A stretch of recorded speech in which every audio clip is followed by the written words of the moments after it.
小型的热气球顶悬有放网界红仔，顶悬有写吉祥话红布条，今仔日进行试飞工作。我们在2月12号呢，会在武昌宫的广场前面来释放我们的这个热气球，来跟大家祝贺新年以及元宵。那今天呢是我们释放的日子然后今天释放的成果非常的成功相信是武昌宫的玄天上帝的一个保佑。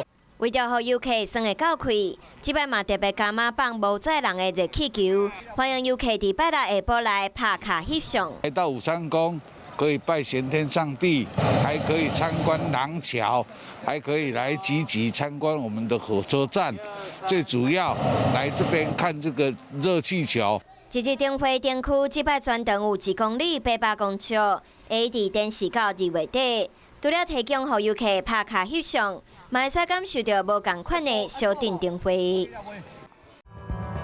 想要获取更多新闻资讯，想要看到主播最新的动态，赶快订阅华视 YouTube 频道。